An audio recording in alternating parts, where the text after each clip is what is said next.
కూర్మ జయంతి సందర్భంగా ఆలూరు తాలూకాకు చెందిన టీడీపీ ఇన్ఛార్జ్ గౌరవనీయులు బి వీరభద్రగౌడ్ ఆస్పరి మండలం హలిగిరి గ్రామంలోని శ్రీ కూర్మ నారాయణ స్వామి దేవాలయాన్ని దర్శించి ప్రత్యేక పూజలు నిర్వహించారు.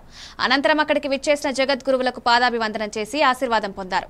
స్వామివారి భక్తులు, గ్రామ ప్రజలు, రైతులు వినతుల నేపథ్యంలో ఆలయానికి రాకపోకలు అనుకూలంగా రహదారి ఏర్పాటు చేస్తామని హామీ ఇచ్చారు.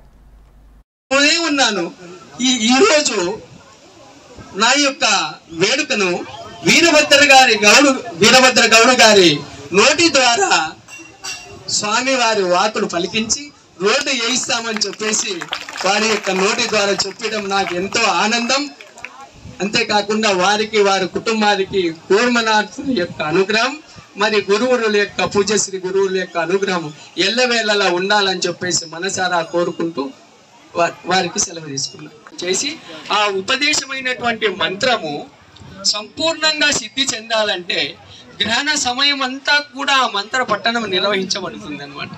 అంటే స్వామీజీలంతా చెప్తున్నారు, మిగతా రోజుల్లో చేసేటువంటి మంత్ర పట్టణం గ్రహణ సమయంలో చేస్తే కోటి ఫలం వస్తుందని చెప్పేసి చెప్పడంతో వారి యొక్క సలహాలు, సూచనల మేరకు ఈ క్షేత్రంలో 2014 నుండి వైకుంఠ ఏకాదశి జ్యేష్ఠ శుద్ధ ద్వాదశి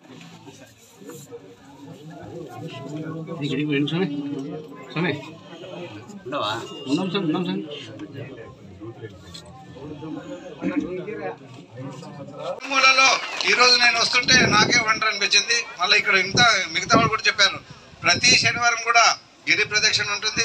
చాలా మంది వస్తున్నారు. బోర్ వేయాలన్నా ఇక్కడ వచ్చి అడుగుతారు, పెళ్లి చేయాలన్నా ఇక్కడ వచ్చి. మరి ఇంత పవిత్రమైన క్షేత్రం నా నియోజకవర్గంలో ఉండడం కూడా ఒక సంతోషమైన విషయం. ఇలాంటి క్షేత్రాన్ని నేను ఒక వీరశైవ లింగాయత వీరభద్ర గౌడ్ ఇలాంటి క్షేత్రాన్ని ఖచ్చితంగా అభివృద్ధి